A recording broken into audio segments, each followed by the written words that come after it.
Hello friends, welcome to learner classes. आज की video में हम डिस्कस करेंगे मॉडर्न हिस्ट्री के प्रश्नों को। उसमें हमारा टॉपिक रहेगा यूरोपीय कंपनियों का आगमन। तो चलिए शुरू करते हैं। इससे पहले फ्रेंड्स, यदि आप हमारे चैनल पर पहली बार हैं तो आपसे रिक्वेस्ट है चैनल को सब्सक्राइब करना ना भूलें, और यदि वीडियो अच्छी लगती है तो लाइक करें, शेयर करें। तो चलिए शुरू करते हैं। देखते हैं पहला क्वेश्चन है, वास्को डिगामा कालीकट पर किस वर्ष में पहुंचा था? वास्को डिगामा कालीकट पर किस वर्ष में पहुंचा? यहाँ पर सिर्फ राइट आंसर ही बताया जाएगा, जिससे कि वीडियो ज़्यादा लंबी ना हो। चारों ऑप्शन का यहाँ पर डिस्कस नहीं करेंगे। तो यहाँ पर राइट आंसर होगा ऑप्शन बी, 1498 AD में वास्को डिगामा कालीकट तट पर 1498 ईस्वी में पहुंचा था। अब देख लेते हैं इसकी एक्सप्लेन। मध्यकाल में सर्वप्रथम भारत से संबंध स्थापित करने वाले पुर्तगाली थे।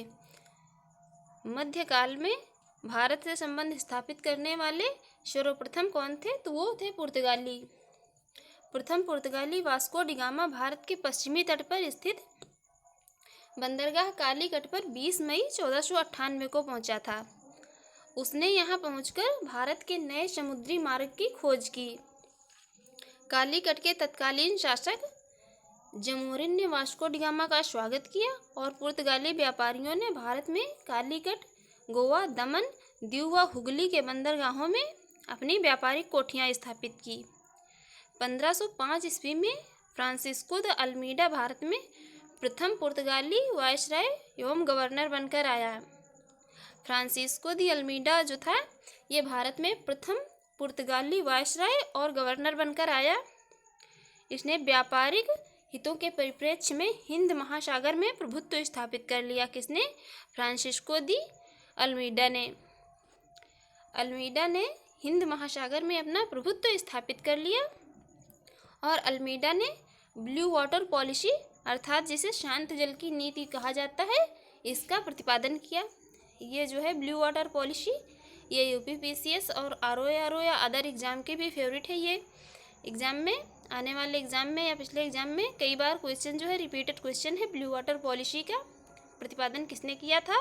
ये कई तरीके से क्वेश्चन पूछा जाता है, तो यहाँ पर इसका आंसर है फ्रांसिस्को दी अल्मीडा। देखते हैं अगला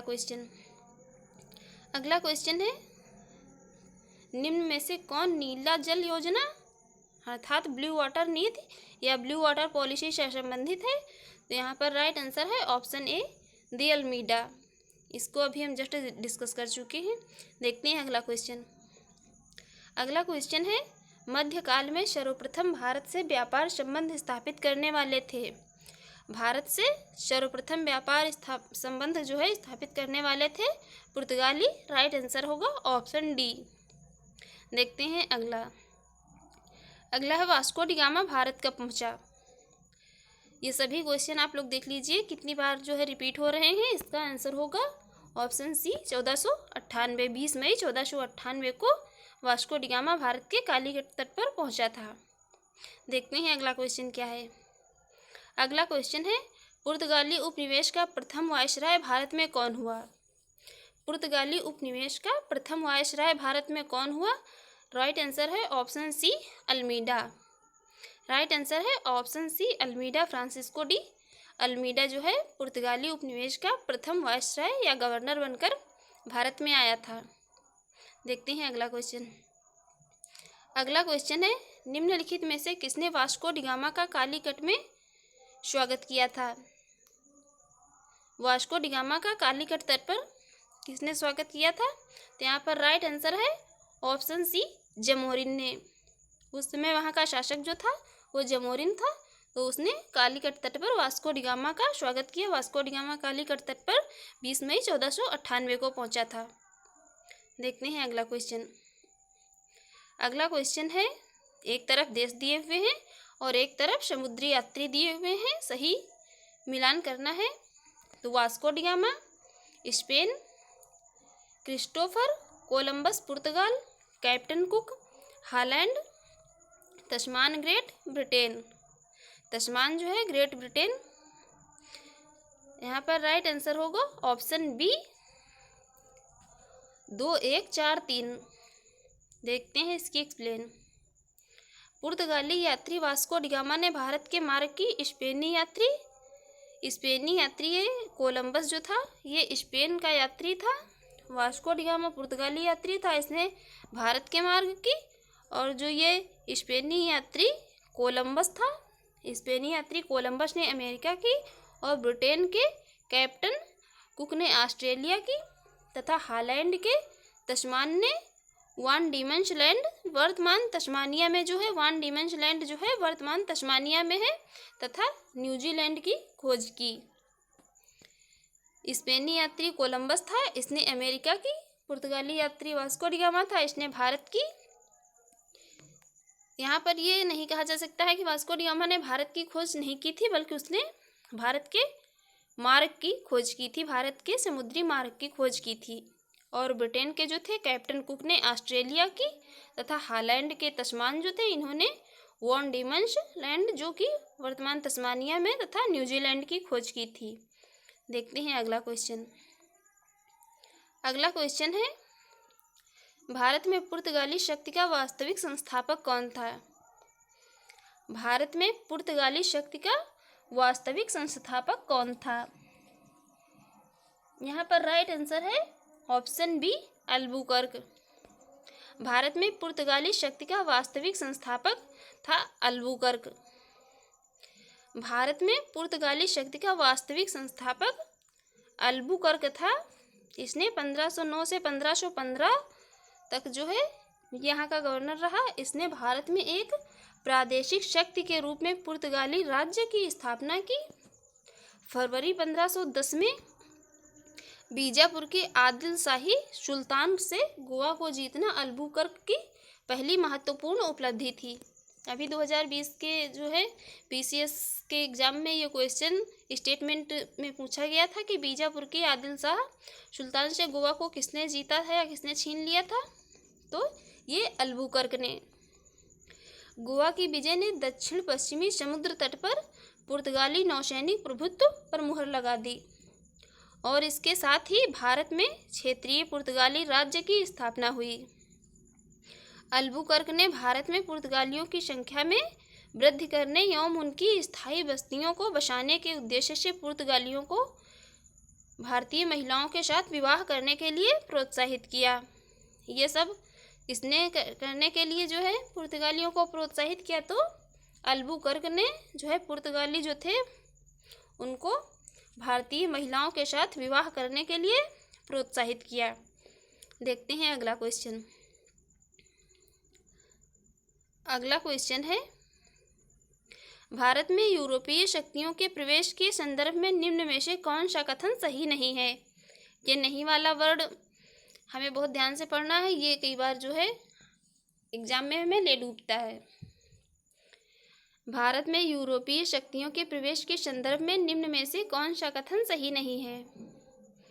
कौन सा कथन यहाँ पर जो है सही नहीं है पुर्तगालियों के संबंध में? यहाँ पर राइट आंसर है ऑप्शन ए।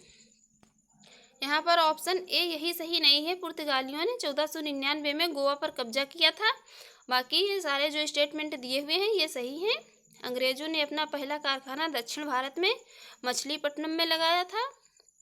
पूर्वी भारत में अंग्रेजी सेना ने 1633 में उड़ीसा में अपना पहला कारखाना लगाया।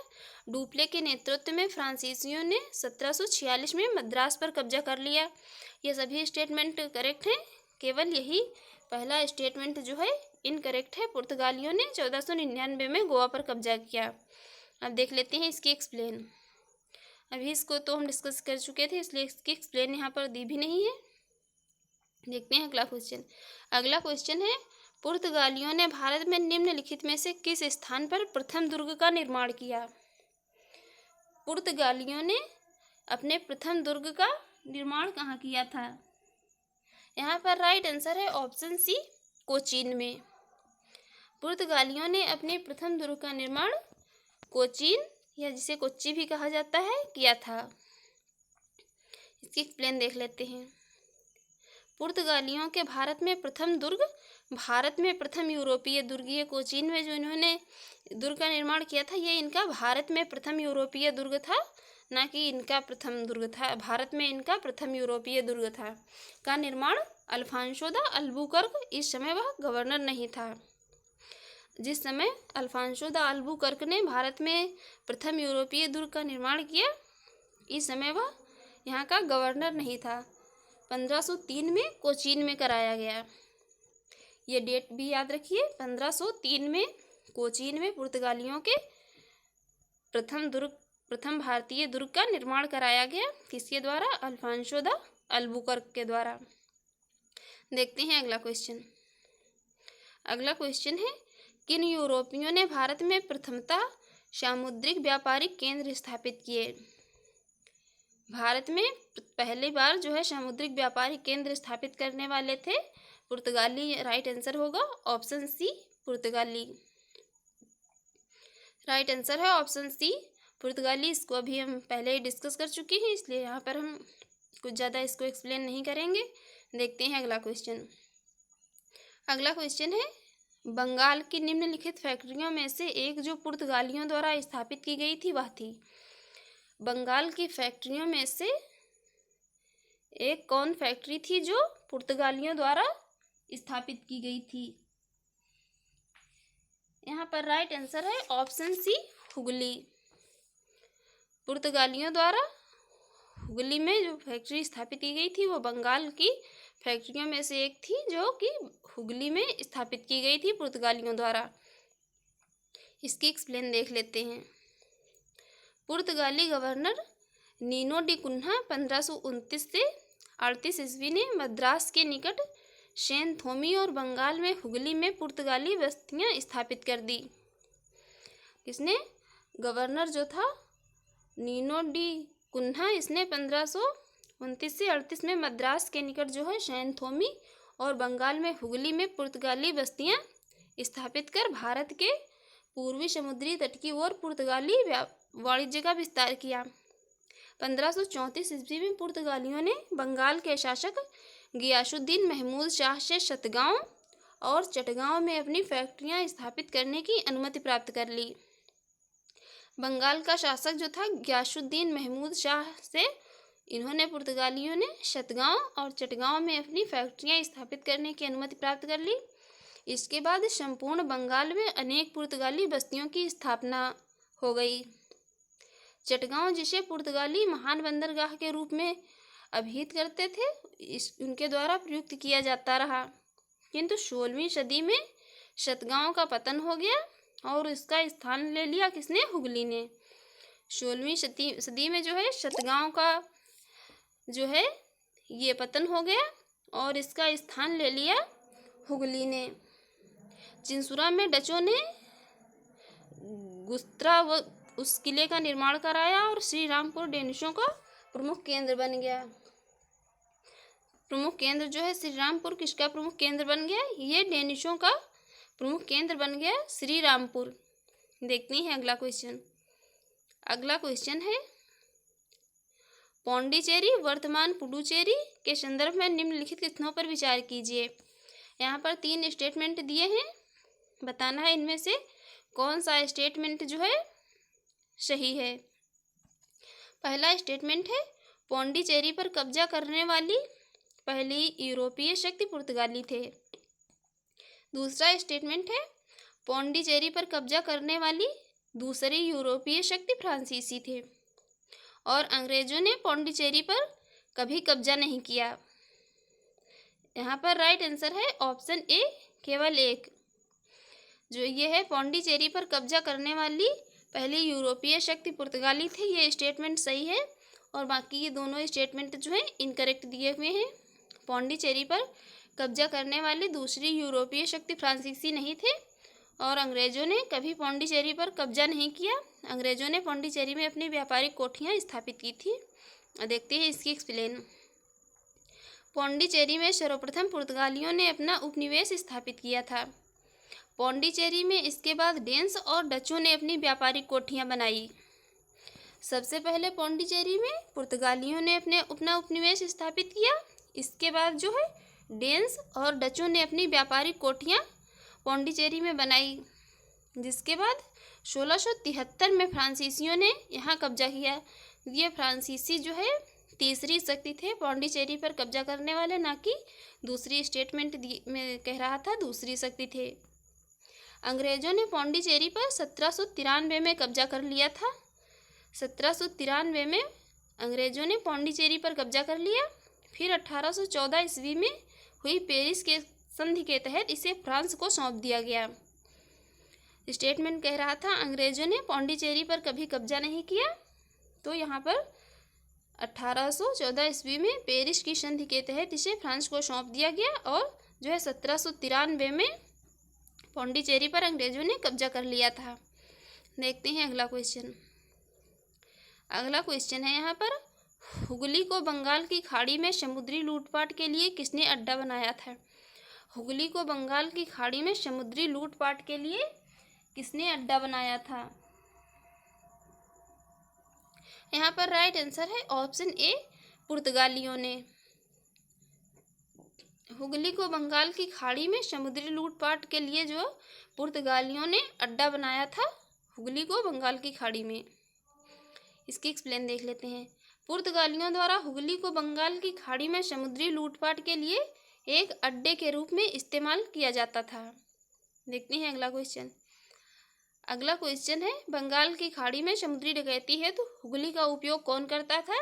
तो राइट आंसर है ऑप्शन सी, पुर्तगाली। एक ही क्वेश्चन को एग्जाम में जो है कई बार कई तरीके से पूछा जा सकता है। यहाँ पर राइट आंसर है ऑप्शन सी, पुर्तगाली। देखते हैं अगला क्वेश्चन। अगला क्वेश्चन है, निम्नलिखित में से कौन कलकत्ता का संस्थापक था? कलकत्ता या कोलकाता का संस्थापक कौन था? राइट आंसर होगा option B, Job Charnock. Job Charnock जो थे, इन्होंने कलकत्ता नगर बसाया था। कलकत्ता नगर बसाने का श्रेय जॉब चारनाक को जाता है। कासिम बाजार की फैक्ट्री के प्रमुख जॉब चारनाक कौन थे? तो ये कासिम बाजार की फैक्ट्री के प्रमुख थे। जॉब चारनाक ने अंग्रेजों के व्यापार केंद्र के लिए हुगली के स्थान पर सूतानुती अथवा जिसे सुतनौती कलकत्ता का स्थल को चुना। उसे ही कलकत्ता का संस्थापक माना गया। हालांकि मई 2003 में दिए गए अपने निर्णय में कलकत्ता उच्च न्यायालय की एक खंडपीठ ने जॉब चारनाक को कलकत्ता का संस्थापक न मानते हुए कहा है कि कोलकाता जॉब चारनाक के आगमन से पूर्व अस्तित्व में था तथा इस आधार पर कलकत्ता की स्थापना जो है 24 अगस्त 1690 को नहीं माना जाता है।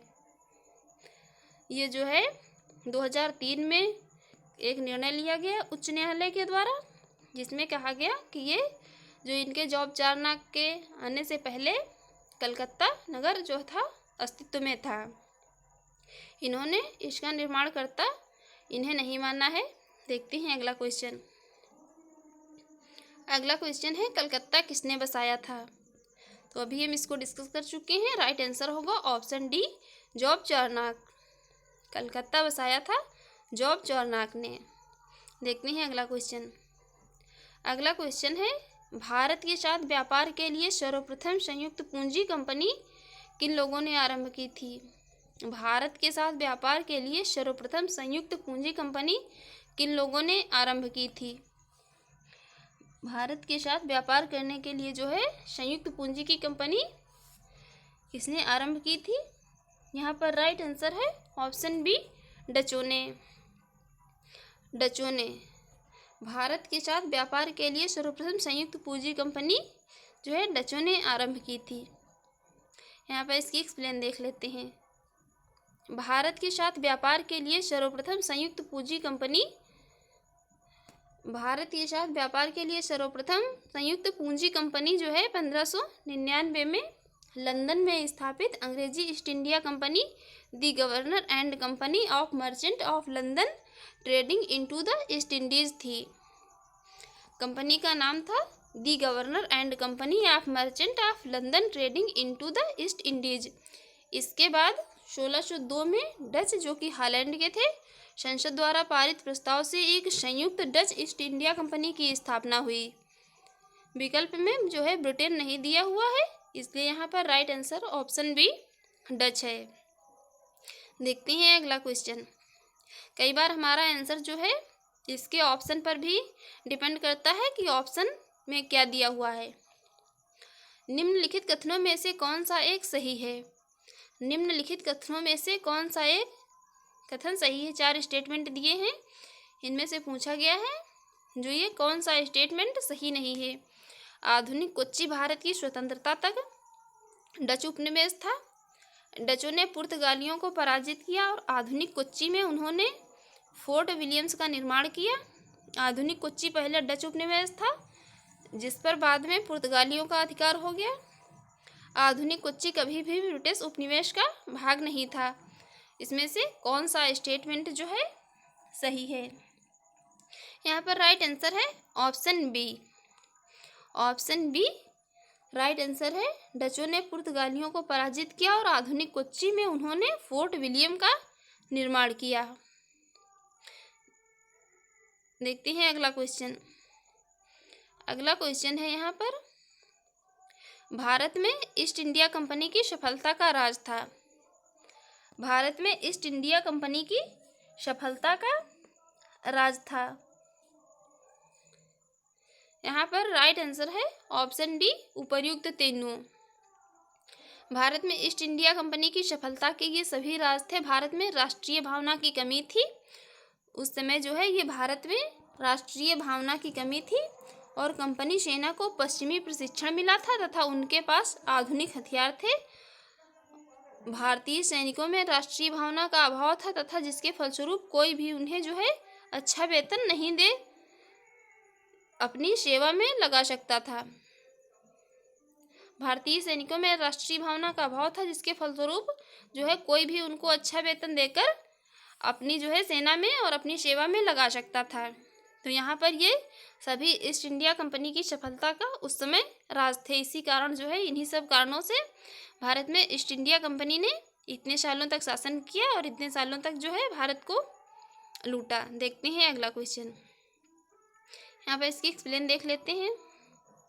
भारत में ईस्ट इंडिया कंपनी की सफलता में सहायक थे, उसके ये सभी कारण सहायक थे। 1599 ईस्वी में इंग्लैंड में एक मर्चेंट एडवेंचर्स नामक दल ने अंग्रेजी ईस्ट इंडिया कंपनी अथवा the governor and company of merchant of London trading into the East Indies की स्थापना की थी। देखते हैं अगला क्वेश्चन। अगला क्वेश्चन है, निम्नलिखित ब्रिटिश कंपनियों में से किसे भारत में व्यापार का पहला अधिकार पत्र प्राप्त हुआ? ब्रिटिश कंपनियां जो थी उनमें से किसे भारत में व्यापार करने के लिए पहला अधिकार पत्र जो है प्राप्त हुआ था? किस ब्रिटिश इंडिया कंपनी को? यहाँ पर राइट आंसर होएगा ऑप्शन ए, लीवेंट कंपनी को। ब्रिटिश कंपनियों में से भारत में व्यापार करने का सर्वप्रथम अधिकार पत्र जो है वो लीवेंट कंपनी को प्राप्त हुआ था। Right answer option A. इसकी एक्सप्लेन देख लेते हैं। लीवेंट कंपनी को 1593 ईस्वी में स्थल मार्ग से भारत में व्यापार करने का अधिकार जो है पत्र प्राप्त हुआ था।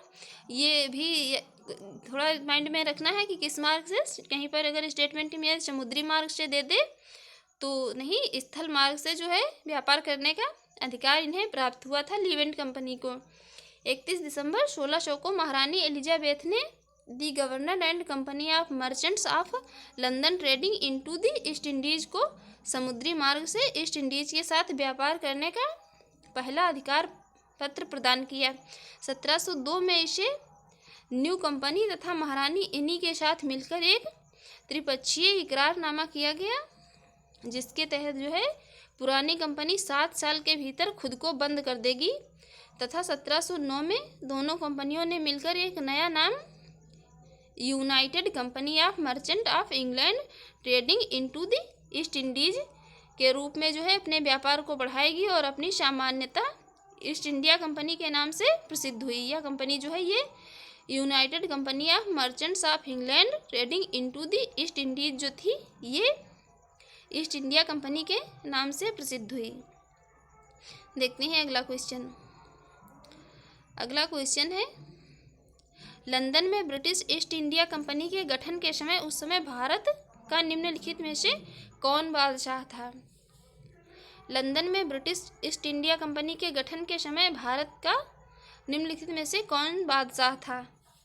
उस समय भारत का बादशाह कौन था जब लंदन में ब्रिटिश ईस्ट इंडिया कंपनी का गठन हुआ था? राइट आंसर है यहाँ पर ऑप्शन ए, अकबर। जब लंदन में ब्रिटिश ईस्ट इंडिया कंपनी का गठन हुआ तो उस समय भारत में जो है अकबर का शासन चल रहा था। देख लेते हैं इसकी एक्सप्लेन। सितंबर 1599 में लंदन में कुछ व्यापारियों ने लॉर्ड मेयर की अध्यक्षता में एक सभा का आयोजन किया। सितंबर 1599 में लंदन में कुछ व्यापारियों ने लॉर्ड मेयर की अध्यक्षता में एक सभा का आयोजन किया। इसमें पूर्वी द्वीप समूह के साथ व्यापार करने की योजनाएं तैयार की गईं। इन व्यापारियों ने पूर्व के देशों के साथ व्यापार करने के आशय से 1599 में एक कंपनी का गठन किया। इसका नाम रखा इन्होंने governor and company of merchant of London trading into the East Indies. जब इस कंपनी का जो गठन हुआ था उस समय भारत का बादशाह जो था, भारत में शासन चल रहा था तो अकबर का, और उस समय का समय था 1556 से 1605 के बीच का समय था। उस समय अकबर का शासन चल रहा था भारत में। अब देखते हैं अगला क्वेश्चन। अगला क्वेश्चन है, किस मुगल सम्राट के काल में इंग्लिश ईस्ट इंडिया कंपनी का भारत में सर्वप्रथम कारखाना स्थापित हुआ? किस मुगल सम्राट के काल में जो है इंग्लिश ईस्ट इंडिया कंपनी का भारत में प्रथम कारखाना स्थापित हुआ था?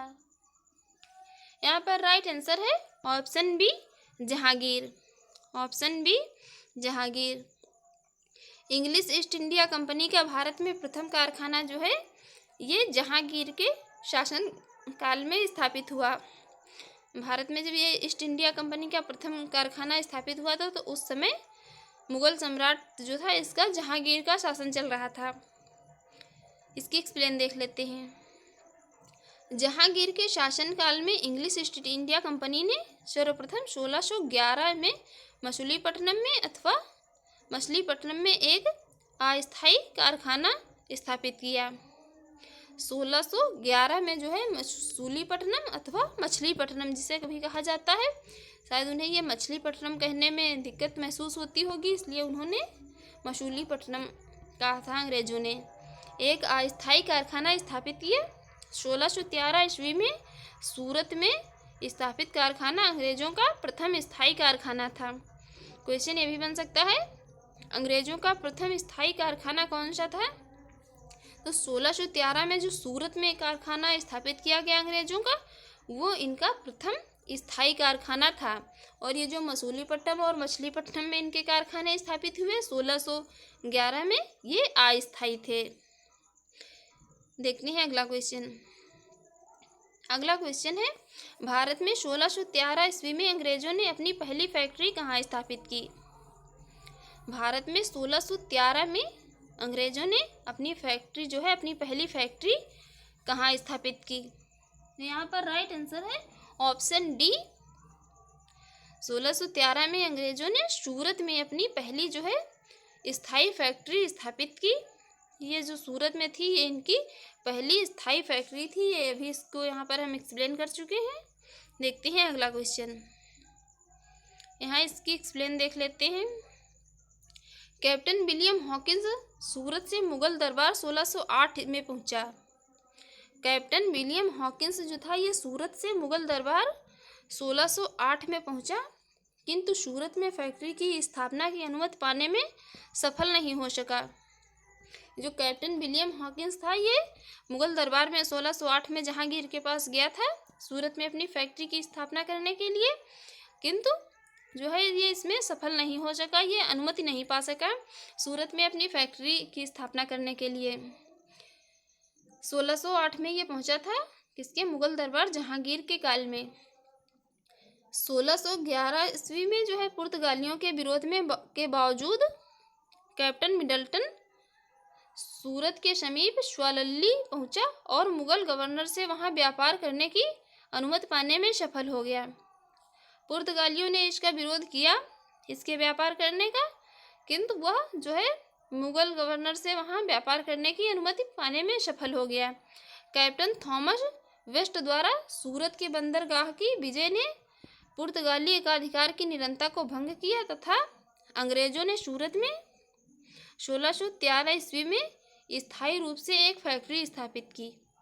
यहाँ से अंग्रेजों ने अपने व्यापार को देश के दूसरे भागों में फैलाया तथा शीघ्र अहमदाबाद, बुरहानपुर, अजमेर तथा आगरा में कई सहयोगी फैक्ट्रियाँ स्थापित कर ली। देखते हैं अगला क्वेश्चन। अगला क्वेश्चन है, ईस्ट इंडिया कंपनी की प्रथम फैक्ट्री स्थापित की गई थी। ईस्ट इंडिया कंपनी की जो है प्रथम फैक्ट्री कहाँ स्थापित की गई थी? तो राइट आंसर है ऑप्शन डी, सूरत में। ऑप्शन डी, सूरत में इनकी प्रथम स्थायी फैक्ट्री स्थापित की गई थी। देखते हैं अगला क्वेश्चन है, निम्नलिखित में से किस अंग्रेज अधिकारी ने पुर्तगालियों को स्वावलंबी के स्थान पर हराया था? कौन से अंग्रेज अधिकारी ने पुर्तगालियों को जो है स्वावलंबी के स्थान पर, स्वावलंबी एक स्थान था, वहाँ पर अंग्रेज अधिकारियों ने पुर्तगालियों को हरा दिया था। यहाँ पर राइट आंसर है option B, Thomas Best. Thomas Best ने स्वावलंबी में पुर्तगालियों को हरा दिया था, जो कि एक अंग्रेज अधिकारी था, थॉमस बेस्ट। देखते हैं अगला क्वेश्चन।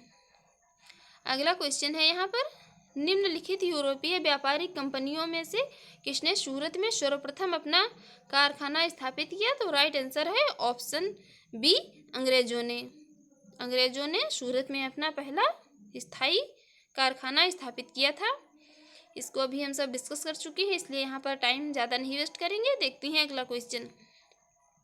अगला क्वेश्चन है, वर्ष 1613 में अंग्रेजी ईस्ट इंडिया कंपनी को कहाँ एक कारखाना स्थापित करने की अनुमति मिली? 1613 में जो ये अंग्रेजी ईस्ट इंडिया कंपनी थी, इसे कहाँ अपना कारखाना या व्यापार स्थल भी जिसे कहा जाता है, स्थापित करने की अनुमति मिली थी। इसने कहाँ स्थापित किया था? तो राइट आंसर है ऑप्शन डी, सूरत में। अंग्रेजों को सूरत में पहला अपना कारखाना, स्थायी कारखाना स्थापित करने की अनुमति मिली थी। देखिए अगला क्वेश्चन। अगला क्वेश्चन है, ईस्ट इंडिया कंपनी के प्रारंभिक दौर में वेस्टर्न प्रेसिडेंसी कहाँ थी? ईस्ट इंडिया कंपनी के प्रारंभिक दौर में वेस्टर्न प्रेसिडेंसी जो थी कहाँ थी? यहाँ पर राइट आंसर है ऑप्शन ए, सूरत में। ईस्ट इंडिया कंपनी के प्रारंभिक दौर में वेस्टर्न प्रेसिडेंसी जो थी ये सूरत में थी। देखते हैं अगला क्वेश्चन। ये ईस्ट इंडिया कंपनी ने आरंभ में जो सूरत को प्रेसिडेंसी बनाया था तथा बाद में इसे बॉम्बे स्थानांतरित कर दिया था। पहले इसे सूरत को बनाया इन्होंने प्रेसिडेंसी, उसके बाद में बॉम्बे में स्थानांतरित कर दी थी। देखते हैं अगला क्वेश्चन। अगला क्वेश्चन है, ब्रिटिश ईस्ट इंडिया कंपनी ने बम्बई किससे लिया था? ब्रिटिश ईस्ट इंडिया ने जो है बम्बई को किससे लिया था? इन्होंने व्यापार के लिए जो है बम्बई टापू को प्राप्त कर लिया था, वो भी कैसे? दहेज में। तो इन्होंने किससे लिया था? राइट आंसर है ऑप्शन डी, पुर्तगालियों से।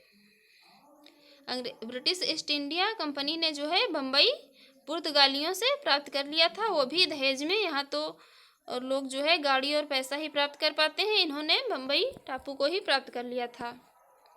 देखते हैं कैसे प्राप्त किया था। ब्रिटिश ईस्ट इंडिया कंपनी ने ब्रिटिश ईस्ट इंडिया कंपनी जो था इन्होंने बम्बई पुर्तगालियों से ली थी 1661 ईस्वी में। इंग्लैंड के सम्राट जो थे चार्ल्स द्वितीय, इंग्लैंड के सम्राट थे कौन? चार्ल्स द्वितीय का विवाह पुर्तगाल की राजकुमारी कैथरीन से होने पर चार्ल्स को पुर्तगालियों द्वारा बम्बई उपहार स्वरूप प्रदान किया गया था। बहुत चालाक थे, तो क्या किया इन्होंने, जो है सम्राट ये थे चार्ल्स द्वितीय, इन्होंने पुर्तगाल की जो राजकुमारी थी उनसे विवाह कर लिया और विवाह करने के बाद जो है इन्हें विवाह में उपहार में जो है ये बम्बई प्रदान हो गया। उसके बाद इन्होंने 10 पाउंड वार्षिक किराए पर 1668 में इसे ब्रिटिश ईस्ट इंडिया कंपनी को दे दिया। पहले तो विवाह किया, उसे उपहार में या दहेज कह लीजिए, कुछ भी उसमें प्राप्त कर लिया बम्बई को। फिर उसके बाद जो है इन्होंने किराए पर दे दिया और खुद अपना आराम से रहने लगे। 10 पाउंड वार्षिक किराए पर दे दिया ब्रिटिश ईस्ट इंडिया कंपनी को। देखते हैं अगला क्वेश्चन। अगला क्वेश्चन है, ईस्ट इंडिया कंपनी के किस अंग्रेज गवर्नर को औरंगजेब द्वारा भारत से निष्कासित किया गया था? यह क्वेश्चन थोड़ा अच्छा लग रहा है। ईस्ट इंडिया कंपनी के किस अंग्रेज गवर्नर को औरंगजेब द्वारा भारत से निष्कासित कर दिया गया था? यहाँ पर राइट आंसर है option B, sir John Child. East India Company का जो ये अंग्रेज गवर्नर था सर जॉन चाइल्ड, इसे औरंगजेब द्वारा भारत से निष्कासित कर दिया गया था। यहाँ पर इसकी एक्सप्लेन देख लेते हैं। बम्बई के अंग्रेज गवर्नर जॉन चाइल्ड, बम्बई का अंग्रेज गवर्नर था जॉन चाइल्ड। इसे 1688 में बम्बई और पश्चिमी समुद्र तट के मुगल बंदरगाहों का घेरा डाला तथा मक्का जाने वाले हज यात्रियों को बंदी बनाने का प्रयास किया। इसके फलस्वरूप जो है उसे औरंगजेब ने भारत से निष्कासित करने के आदेश दे दिए। इन्होंने महोदय ने क्या किया, जॉन चाइल्ड जो थे बम्बई और पश्चिमी समुद्र तट के मुगल जो बंदरगाह थे उनको घेर लिया और मक्का जाने वाले हज यात्रियों को भी बंदी बनाने का प्रयास किया, जिसका रिजल्ट ये हुआ कि औरंगजेब ने जो है इन्हें भारत से निष्कासित कर दिया। किसे? सर जॉन चाइल्ड को।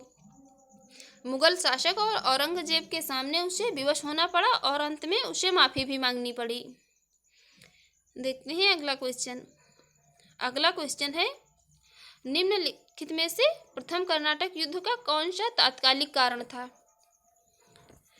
प्रथम कर्नाटक 3 कर्नाटक युद्ध हुए थे, जिसमें जो है इसका ये प्रथम कर्नाटक युद्ध का तात्कालिक कारण कौन सा था? यहाँ पर राइट आंसर है ऑप्शन डी, अंग्रेजों द्वारा फ्रांसीसी जहाज़ों का अधिग्रहण। प्रथम कर्नाटक युद्ध का तात्कालिक कारण जो था ये अंग्रेजों द्वारा फ्रांसीसी जहाज़ों का अधिग्रहण करना था। अब इसकी एक्सप्लेन देख लेते हैं। प्रथम कर्नाटक युद्ध जो है 1746 से 48 ईस्वी के बीच हुआ। ऑस्ट्रिया के उत्तराधिकार युद्ध जो 1740 ईस्वी में आरंभ हुआ था का विस्तार मात्र था। गृह सरकारों की आज्ञा के विरुद्ध ही दोनों दलों अंग्रेज और फ्रांसीसी 1746 में अंग्रेज और फ्रांसीसियों के बीच जो ये युद्ध प्रारंभ हो गया। कौन सा? प्रथम कर्नाटक युद्ध जो था ये अंग्रेज और फ्रांसीसियों के बीच 1746 में प्रारंभ हो गया। अंग्रेज कैप्टन बर्नेट के नेतृत्व में अंग्रेजी सेना द्वारा फ्रांसीसियों के कुछ जहाज़ों को अपने कब्जे में ले लिया गया। ये समुद्र से जो है व्यापार के लिए अपना सामान लाद कर जा रहे थे। इनको उकसाने के लिए फ्रांसीसियों को अंग्रेज़ों ने क्या किया, इनके जहाज़ों को अपने कब्जे में ले लिया, जिससे आक्रोशित होकर इन्होंने जो है युद्ध करना प्रारंभ कर दिया। तो ये प्रथम कर्नाटक युद्ध कब हुआ था ये भी पूछ सकता है। तो इसकी डेट थी 1746 से 1748 और किस किस के बीच हुआ? तो अंग्रेज और फ्रांसीसियों के बीच। इसके 2 कारण थे। एक तो कारण था ये ऑस्ट्रिया के उत्तराधिकार का, और ये तत्कालिक कारण पूछे तो अंग्रेजों द्वारा फ्रांसीसी जहाज़ों का अधिग्रहण करना। अब देखते हैं अगला क्वेश्चन। अगला क्वेश्चन है, कर्नाटक युद्ध किन किन के मध्य लड़ा गया? कर्नाटक युद्ध किन किन के मध्य लड़ा गया? तो इसको अभी हमने एक्सप्लेन किया, अंग्रेज और फ्रांसीसियों के बीच। तो राइट आंसर होगा ऑप्शन ए, कर्नाटक युद्ध जो है अंग्रेज और फ्रांसीसियों के मध्य लड़ा गया।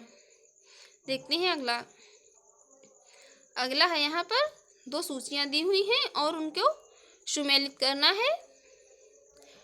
कौन से युद्ध में जो है कौन सी संधि हुई? प्रथम कर्नाटक युद्ध पेरिस की संधि से अंत, तृतीय कर्नाटक युद्ध ब्रिटिश की हार, द्वितीय कर्नाटक युद्ध अनिर्णायक युद्ध, प्रथम मैसूर युद्ध यक्षला-शापेल की संधि। इसमें बताना है कौन से युद्ध की जो है किस संधि के साथ कौन सा युद्ध समाप्त हुआ। यहाँ पर राइट आंसर होगा ऑप्शन सी। राइट आंसर है ऑप्शन सी। देखते हैं किस संधि के साथ कौन सा युद्ध जो है समाप्त हुआ।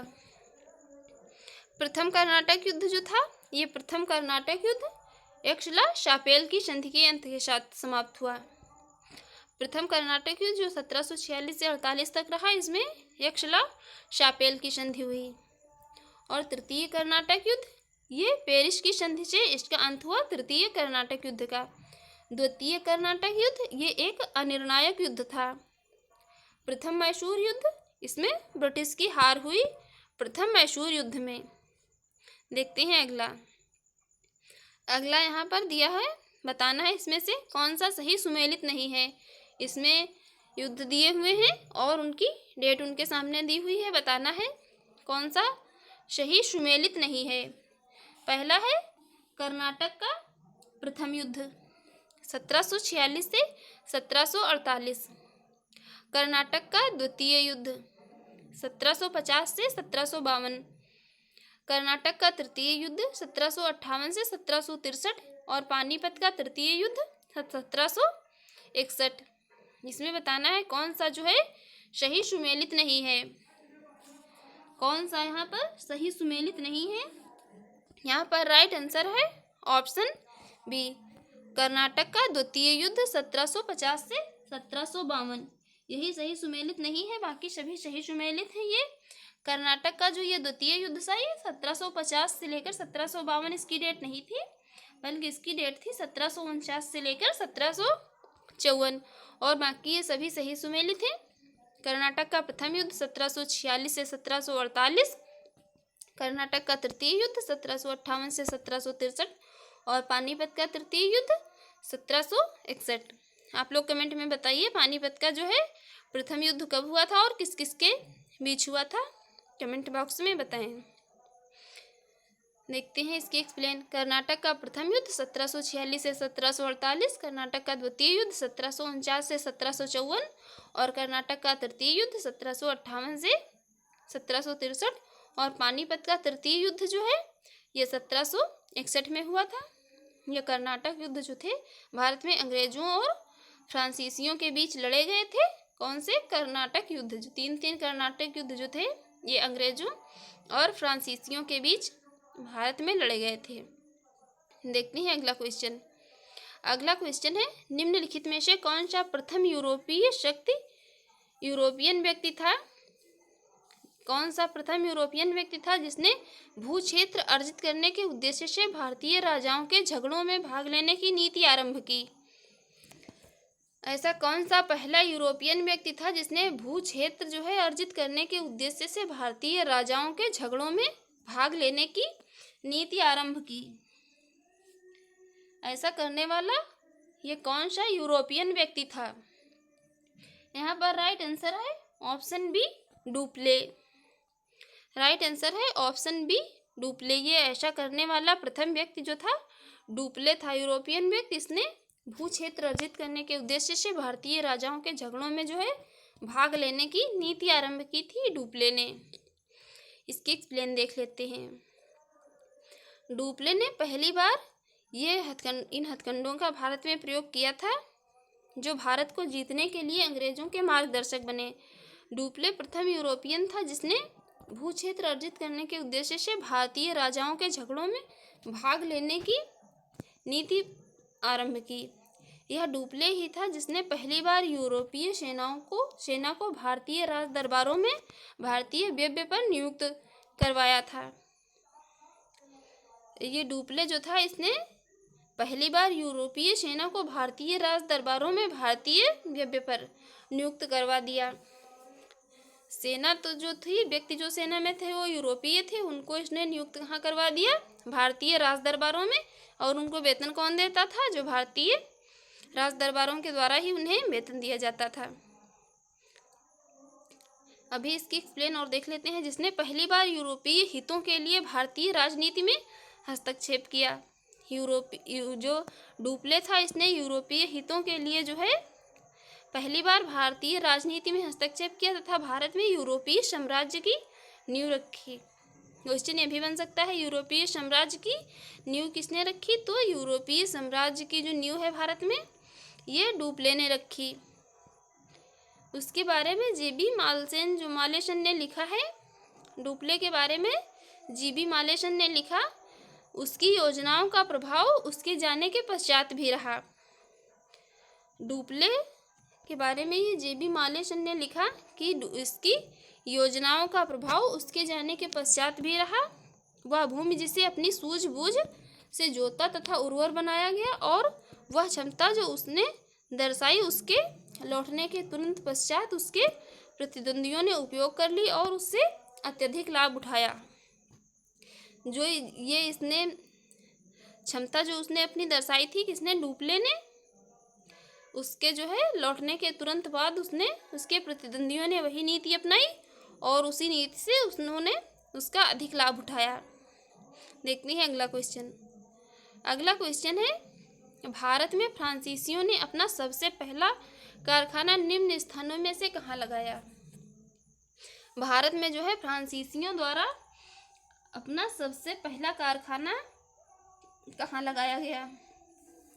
यहाँ पर राइट आंसर है ऑप्शन ए, सूरत में। फ्रांसीसियों ने भी भारत में अपना पहला कारखाना जो है सूरत में ही लगाया था। फ्रांसीसियों ने अपना जो है सबसे पहला कारखाना सूरत में ही स्थापित किया था। देखते हैं इसकी एक्सप्लेन। लुई 14वें के मंत्री कालबर्ट जो थे, लुई 14वें के मंत्री थे कालबर्ट, 1664 ईस्वी में फ्रेंच ईस्ट इंडिया कंपनी की स्थापना हुई, जिसे कंपनी देश इंदेश ओरिएंटलेस, जिसे क्या कहा गया? कंपनी देश इंदेश ओरिएंटलेस कहा गया। और फ्रांसीसी कंपनी का निर्माण राज्य द्वारा हुआ और राज्य ही इसका सारा खर्च देता था।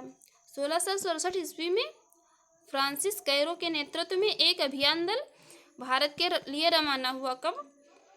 1767 ईस्वी में फ्रांसिस जो कैरो के नेतृत्व में फ्रांसीसियों का एक नेतृत्व दल था जो भारत के लिए रवाना हुआ, जिसने 1668 ईस्वी में सूरत में अपने पहले व्यापारिक कारखाने की स्थापना की। फ्रांसिस्को कैरो के नेतृत्व में फ्रांसीसियों का पहला दल भारत आया 1667 में, और इसने 1668 में सूरत में अपने पहले व्यापारिक कारखाने की स्थापना की। देखते हैं अगला क्वेश्चन। अगला क्वेश्चन है, फ्रांसीसी ईस्ट इंडिया कंपनी संस्थापित हुई थी। फ्रांसीसी ईस्ट इंडिया कंपनी की स्थापना किसके काल में हुई थी? तो इसको अभी हम डिस्कस कर चुके हैं, लुई 14वें के शासनकाल में।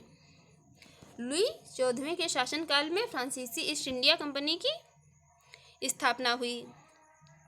देखते हैं अगला क्वेश्चन है, निम्नलिखित में से किसे भारत में फ्रांसीसी कंपनी का संस्थापक माना जाता है? फ्रांसीसी कंपनी का संस्थापक भारत में किसे माना जाता है? यहाँ पर राइट आंसर है ऑप्शन सी, कालबर्ट को। ऑप्शन सी, कालबर्ट को जो है भारत में फ्रांसीसी कंपनी का संस्थापक माना जाता है, कालबर्ट को। देखते हैं अगला क्वेश्चन। अगला क्वेश्चन है, बंगाल में निम्न में से कौन सा कारखाना डचों ने स्थापित किया था? बंगाल में कौन सा कारखाना डचों ने स्थापित किया था? यहाँ पर राइट आंसर ये बी और सी दोनों होंगे। बंगाल में जो है डचों ने चिंसुरा और हुगली में दोनों जगह कारखाने स्थापित किए थे। कहाँ? चिंसुरा और हुगली में। बंगाल में जो है कारखाना डचों द्वारा जो स्थापित किए गए वो चिंसुरा और हुगली दोनों जगह स्थापित किए गए। देख लेते हैं इसकी एक्सप्लेन। डचों की बंगाल में पहली कंपनी पीपली में 1627 ईस्वी में स्थापित हुई। इसके बाद कुछ दिनों बाद जो है डच पीपली से वालासोर चले आए। बंगाल में डचों ने 1635 ईस्वी से प्रारंभ कर 1656 ईस्वी के बीच कुछ समय तक हुगली में एक फैक्ट्री का संचालन किया। 1656 के बाद हुगली के ही एक गांव चिनसुरा में 1653 में स्थापित फैक्ट्री डचों के व्यापार का मुख्य केंद्र बन गई। तो ये जो चिनसुरा में 1653 में डचों ने फैक्ट्री स्थापित की थी, 1653 में जो ये चिनसुरा गांव में डचों ने फैक्ट्री स्थापित की थी, ये डचों के व्यापार का मुख्य केंद्र बन गई। डचों के कारखाने जो थे चिनसुरा हुगली ग्राम के साथ साथ हुगली मुख्यालय भी था। इन्होंने जो चिनसुरा और हुगली में कारखाने स्थापित किए, इसमें हुगली जो था इनका मुख्यालय था। 17वीं शताब्दी के समाप्त होने तक डच कंपनियां कासिम बाजार, पटना, ढाका, मालदा, बालासोर, बारंगौर, जुगदिया, फतवा आदि स्थानों पर स्थापित हो चुकी थीं। देखते हैं अगला क्वेश्चन। अगला क्वेश्चन है, डच ईस्ट इंडिया कंपनी ने किस वर्ष अपनी फैक्ट्री पटना में स्थापित की? डच ईस्ट इंडिया कंपनी ने जो है अपनी फैक्ट्री किस वर्ष जो है पटना में स्थापित की? यहाँ पर राइट आंसर है ऑप्शन बी 1632 में। डचों द्वारा अपनी पहली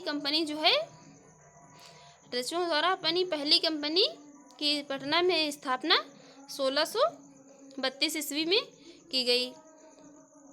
इसकी प्लेन देख लेते हैं। बंगाल की समृद्ध व्यापार की तरफ आकर्षित हो डचों ने 1615 एवं 1629 में असफल प्रयास किए। यद्यपि बंगाल में व्यापार का सुअवसर उन्हें 1632 में प्राप्त हुआ। 1632 ईस्वी में सर्वप्रथम पटना में डच ईस्ट इंडिया कंपनी का प्रवेश हुआ। यद्यपि पटना में डच फैक्ट्री की स्थापना 1632 के संदर्भ में हुई। इतिहासकार ओम प्रकाश ने 1638 में पटना में डच फैक्ट्री स्थापना के संबंध जो है प्रस्तुत किए हैं। कौन से इतिहासकार थे? ओम प्रकाश ने जो है 1638 में पटना में डचों की फैक्ट्री के संबंध से जो है कुछ तथ्य प्रस्तुत किए, जो आर्थिक तंगी के कारण उसी वर्ष बंद हो गए। वर्तमान में डच फैक्ट्री का वह स्थान जहां पटना कॉलेज के नाम से जाना जाता है, वह डच फैक्ट्री का स्थान है जो अब पटना कॉलेज के नाम से जाना जाता है। देखते हैं अगला क्वेश्चन। अगला क्वेश्चन है, फ्रांसीसी दक्कन में शक्ति आंदोलन स्थापित करने में असफल रहे क्योंकि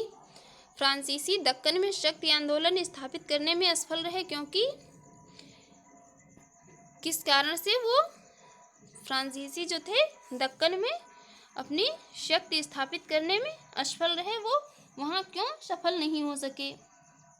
यहाँ पर राइट आंसर होगा ऑप्शन बी, अंग्रेजों की फौज जो शक्तिशाली थी।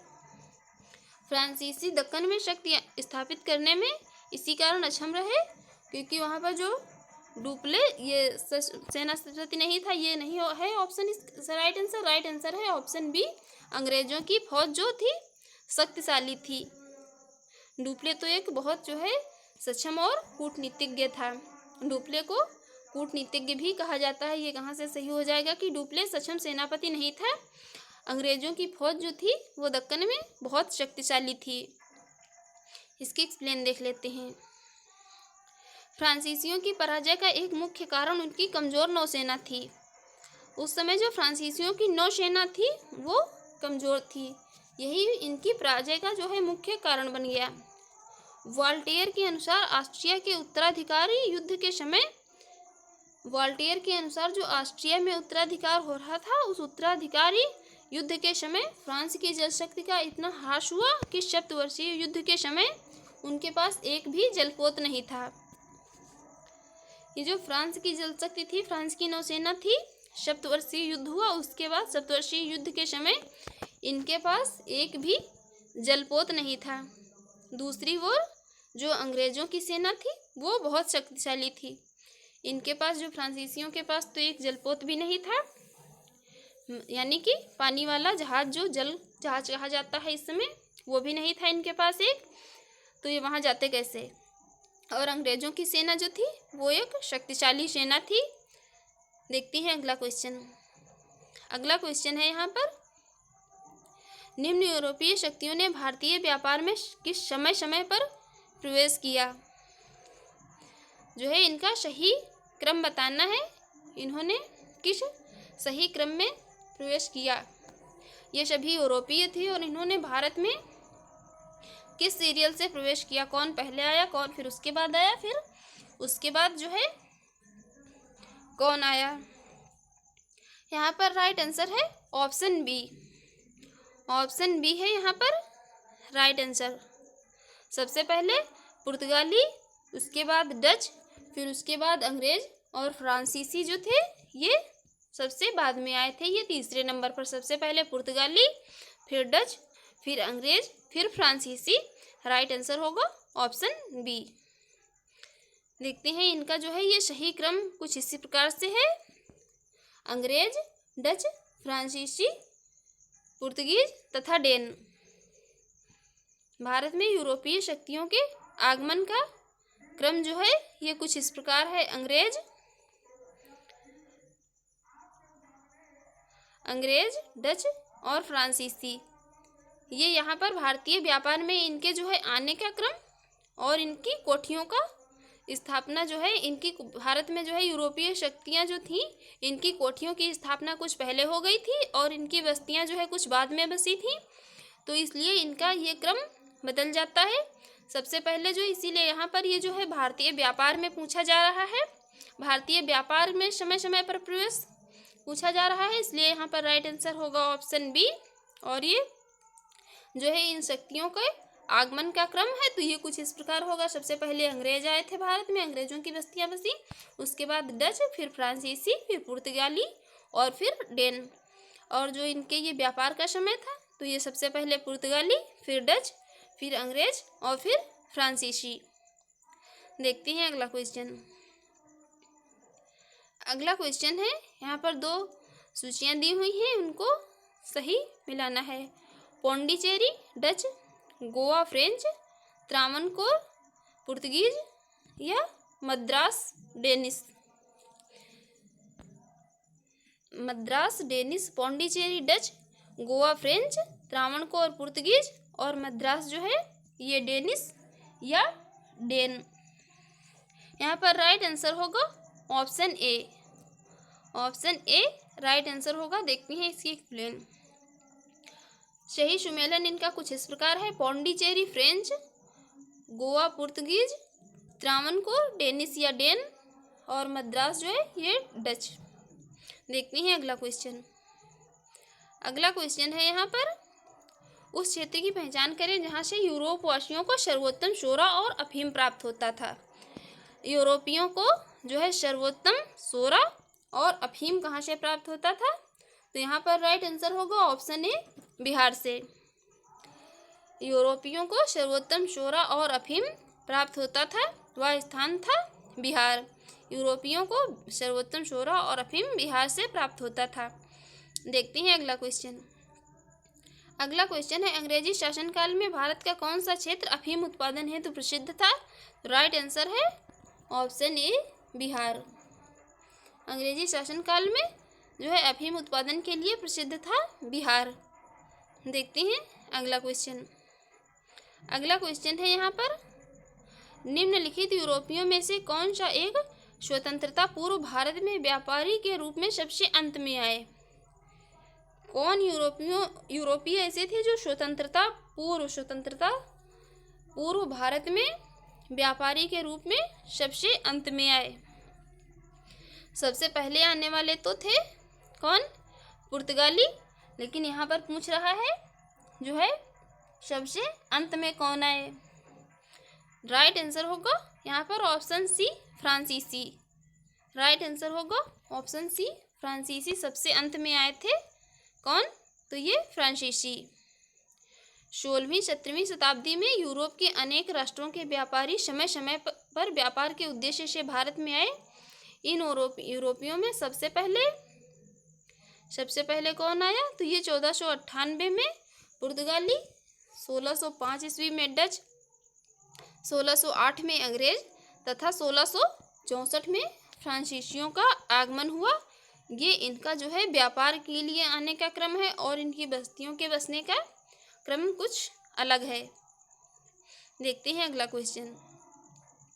अगला क्वेश्चन है, निम्नलिखित में से किन स्थानों पर डचों ने अपने व्यापारिक अड्डे स्थापित किए? डचों ने अपने व्यापारिक अड्डे कहाँ पर स्थापित किए थे? तो राइट आंसर है ऑप्शन डी। डचों द्वारा जो है नागपट्टनम, चिनसुरा मछलीपट्टनम, सूरत, भरूच, आगरा, कोचीन, अहमदाबाद और पटना, ये सभी जगहों पर अपने व्यापारिक अड्डे स्थापित किए गए। भारत में डचों द्वारा स्थापित प्रमुख व्यापारिक केंद्र थे नागपट्टनम,